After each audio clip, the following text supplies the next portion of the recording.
Hello everyone, good evening, नमस्कार, जय हिंद, जय भारत। मैं आपका दोस्त, आपका अजीज़, इस पल आपके साथ हूँ लाइव, कुछ गुफ्तगू, कुछ बातें करने के लिए, आज की ताज़ा तरीन बातें करने के लिए। बदलते दुनिया के चेहरे और बदलती दुनिया की नसीहतें बदलती जा रही हैं दुनिया में लोगों की हरकतें, जिन्हें देख के कभी कभी दिल, रूह, दिमाग सब कांप जाता है। दोस्तों, आज का एक केस जो जिसने मतलब अंदर तक आपको झकझोर दिया हो ना, मैं उन केसों की बात करूंगा। और उनमें से एक केस आज मुझे सुनने में मतलब देखने में मिला और सुना भी, जिसको मैंने सोशल मीडिया पे ही। क्या कुछ हो गया है दुनिया में, लोगों को समझ नहीं आ रहा है, न जाने किस दौड़ में हम लोग भाग रहे हैं और अजीब सा एक माहौल क्रिएट होता जा रहा है और मोरालिटी नाम की चीज़ ही गायब हो गई है। जैसे हम लोग जब छोटे होते थे तो हमें अपने मौलिक अधिकार के साथ साथ 10 कर्तव्य, मौलिक जो नियम थे वो ज़रूर सिखाए जाते थे। हमारे टीचर बड़े स्ट्रिक्ट थे और वो हमेशा हमें मौलिक नियम याद कराते थे। लेकिन मुझे लगता है कि आजकल की पीढ़ी को मौलिक नियम या फिर मौलिकता से रिलेटेड कोई भी चीज़ पसंद नहीं आ रही है। दोस्तों, हरियाणा से एक केस आया था कल के दिन में, बहुत ही भयानक केस लगा मुझे अपने टाइप में। मतलब ये एक बहुत ही भयानक केस था, डरावना केस था। एक लेडी और एक लड़के के बीच में प्यार मोहब्बत हो जाती है, चलो ये भी माना, कोई बड़ी बात नहीं है। लेकिन इस प्यार मोहब्बत के चक्कर में वो जो कृत्य करते हैं वो इतना भयानक कृत्य करते हैं कि आप सुनेंगे तो आपकी भी रूह कांप जाएगी एक पल के लिए कि आखिर वो मोरलिटी, वो ममता, वो माँ का प्यार, वो दुलार कहाँ मर गया, जो धीरे धीरे करके खोता जा रहा है। आखिर क्या हो गया है? माना कि ये बात सच है कि औरत की भूख आदमी के भूख से ज़्यादा होती है। हालांकि औरतें ये कहती ज़रूर हैं कि आदमी ख़राब होते हैं, पर लग रहा है कि आजकल के ज़माने में अब औरतें ख़राब होती जा रही हैं। हमारे देश की औरतों में या लड़कियों में भूख जो है, वासना की भूख जो है, बढ़ती जा रही है। और इसी का नतीजा है कि उस लेडी के साथ जो मतलब उस लेडी ने जो हादसे को अंजाम दिया, उसमें उसने कितना बड़ा गुनाह किया। आप ये सोचिए कि उसकी घर में एक 14 से 15 साल की बच्ची थी और वो उसके प्यार के आड़े आ रही थी। मुझे समझ में नहीं आया कि अपने पति को तो हटा नहीं पाई, पर उस 14-15 साल की बच्ची को, जिसने अभी दुनिया को अच्छी तरह से जाना भी नहीं था, उस बच्ची को उसने पहले बेहोशी की दवाइयाँ खिलाई और उसके बाद अपने प्रेमी से उसका बलात्कार कराया।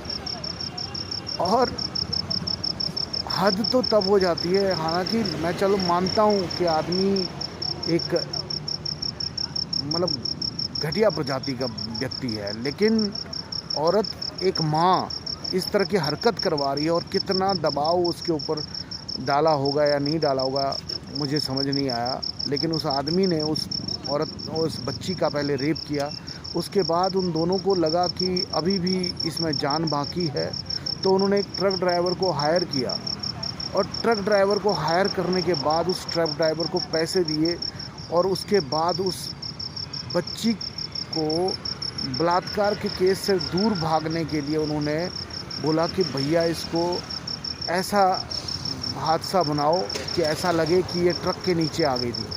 तो उस अधमरी बच्ची को उन्होंने रोड में सुलाया और उसके ऊपर से उन्होंने ट्रक निकाल दिया। आप सोचिए कितना भयावह दृश्य है ये। और उस ट्रक वाले की भी आंखें मर गई और उस ट्रक वाले की भी आत्मा मर गई।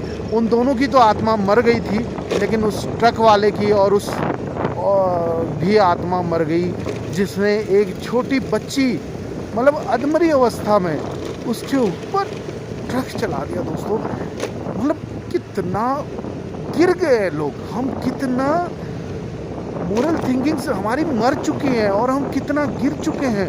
आखिर क्या देखना बाकी रह गया कि 2025 आते आते जाते जाते हमें क्या कुछ दिखाने जा रहा है। सोचने वाली बात है ये दर्द। मतलब मैं जब ये खबर पड़ी मैं मतलब शॉक्ड रह गया, हतप्रभ रह गया कि आखिर ये क्या गुनाह कर दिया उसने।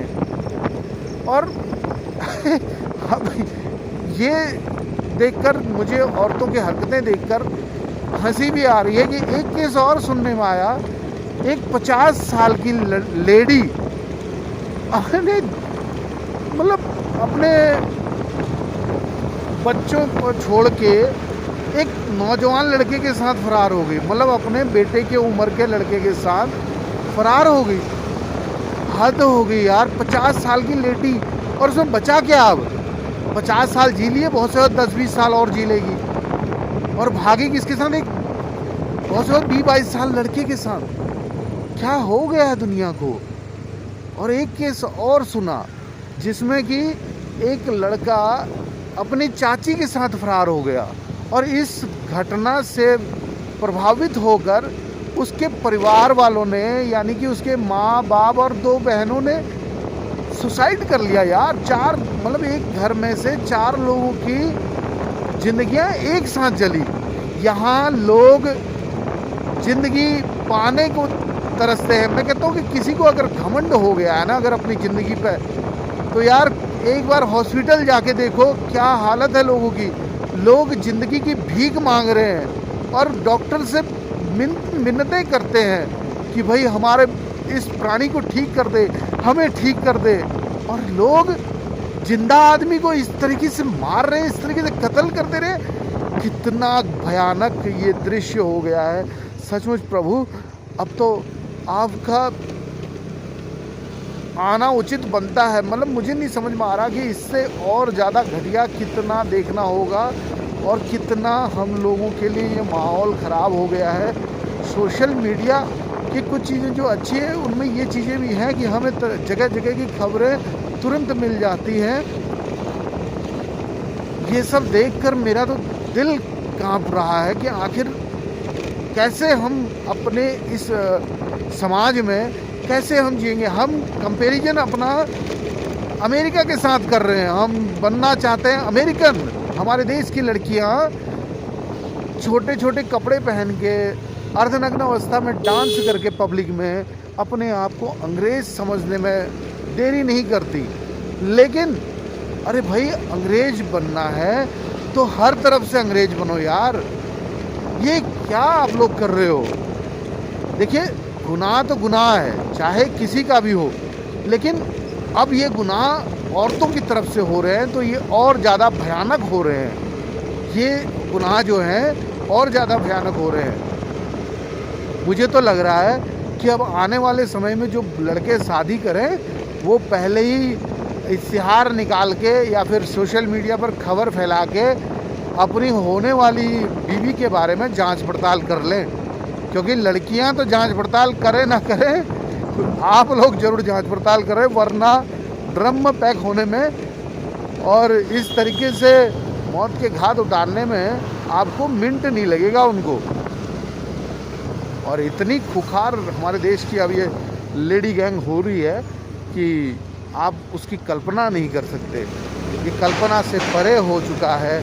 मॉरलिटी ख़त्म हो चुकी है, हम लोगों के मोरल संस्कार ख़त्म हो चुके हैं। और मैं सभी फैमिली वालों से एक रिक्वेस्ट तो करना चाहूँगा कि भैया अपने बच्चों को अच्छे संस्कार दीजिए यार, चाहे लड़का है चाहे लड़की है। लड़के को भी इतना तहजीब सिखाइए कि अगर लड़की कोई है तो तेरी बहन जैसी है, तेरी माँ जैसी है, जो भी है उसे पहले रिस्पेक्ट दो। जिससे तुम्हारा कोई ताना बाना नहीं है उसे रिस्पेक्ट दो।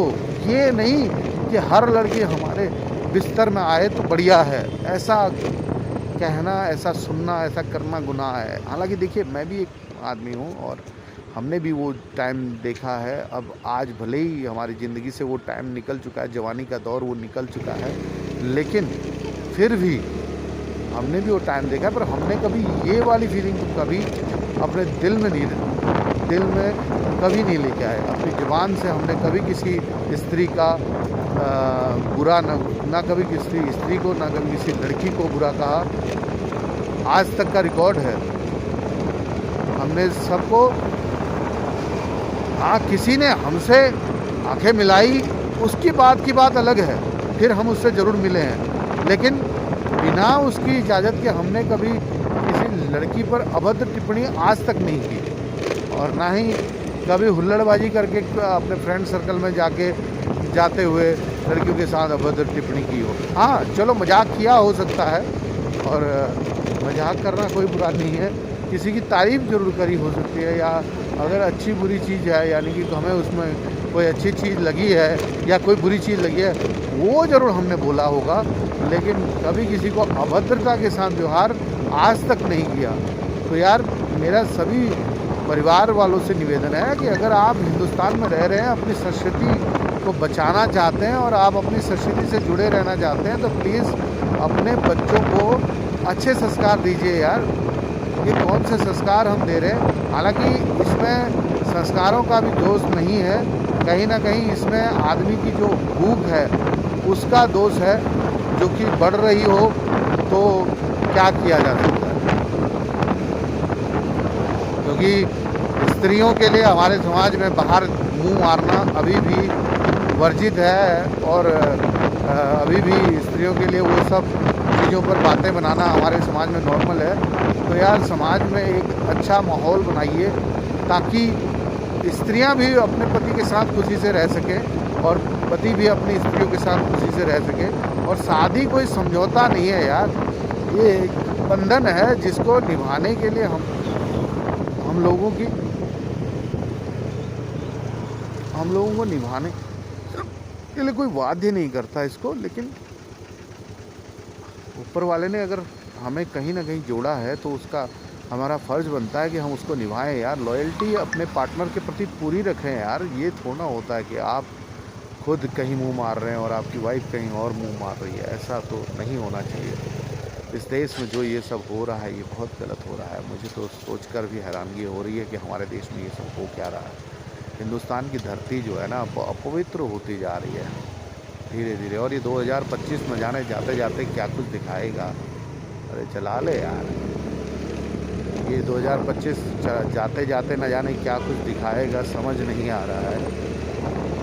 बाकी आप सब समझदार हैं यार, मुझे कुछ बोलने की आवश्यकता नहीं है, लेकिन जो भी हो रहा है वो गलत हुआ है, गलत हो रहा है, उसको हम सुधारने का प्रयास कर सकते हैं। देखिए, भगवान कभी किसी के सामने साक्षात 4 हाथ लेके, हाथों में तलवार लेके, त्रिशूल लेके और चक्र लेके, शंख लेके आपके सामने नहीं आने वाले। कोई देवी आपके सामने नहीं आने वाली, क्योंकि हम लोगों के कृत्य कर्म जो है वो इतने अपवित्र हैं कि साक्षात भगवान हमारे सामने नहीं आ सकता।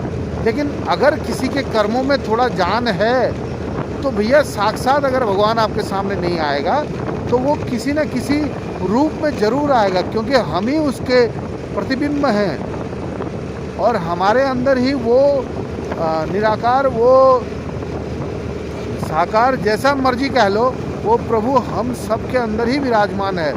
तो आप लोग ये ना सोचें कि वो हमारे अंदर नहीं है, या फिर वो हमें साक्षात ही दर्शन देगा तभी हम उसका कहना मानेंगे, तो ऐसा नहीं हो सकता।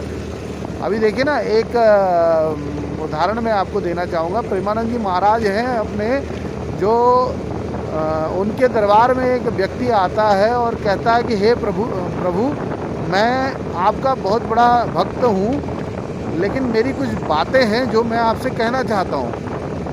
बोलता तो प्रेमानंद जी महाराज ने कहा कि भैया फरमाइए, आप क्या कहना चाहते हैं। तो बोला, प्रभु मैं मानता हूँ, चलो कि हम भगवान को मानते हैं, लेकिन मैं साइंस का स्टूडेंट हूँ, तो मैं कैसे मान लूँ कि भगवान है, क्योंकि साइंस में तो बिना प्रूफ के किसी भी चीज़ को मानना उचित नहीं है। तब प्रेमानंद जी महाराज जी उसे बताते हैं कि अरे भाई साइंस तुम्हारा ठीक है, मानते हैं, चलो तुम साइंस के स्टूडेंट हो, अच्छी बात है, लेकिन क्या तुमने प्रकृति के साइंस को कभी देखा? तो बोला कैसा साइंस? बोला महाराज जी बोले कि तुमने प्रकृति के साइंस को कभी महसूस किया? तुमने कभी ये महसूस किया कि तुम जब पैदा हुए तो तुम्हें सबसे पहले ये किसने बताया कि तुम्हारा पापा कौन है?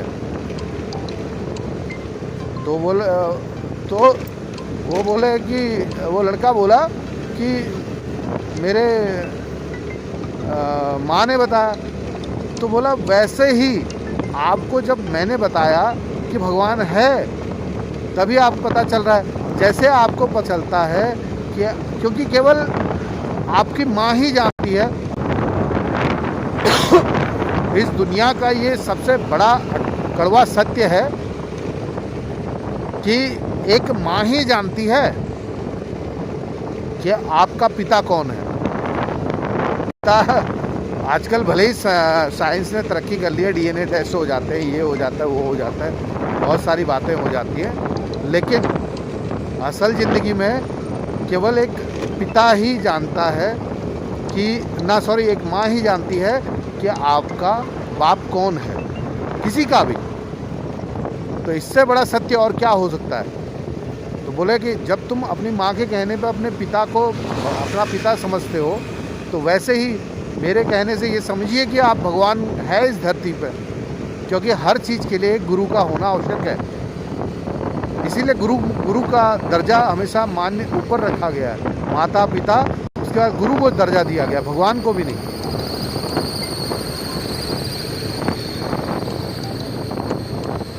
तो दोस्तों फ़िलहाल के लिए, आज के लिए ये वार्तालाप यहीं समाप्त करता हूँ। धन्यवाद, नमस्कार। एक कॉल आ रहा है, मैं उससे बात करना चाहूँगा। बाकी फिर आपसे मिलेंगे ब्रेक के बाद। बाकी खुश रहिए, खुशहाल रहिए, यहाँ रहिए चाहे गाज़ियाबाद रहिए, सदा आबाद रहिए। मेरी तरफ से ऊपर वाला आप पर मेहरबान रहे, आपको हमेशा दिन दुनी रात चौगुनी तरक्की बख्शे।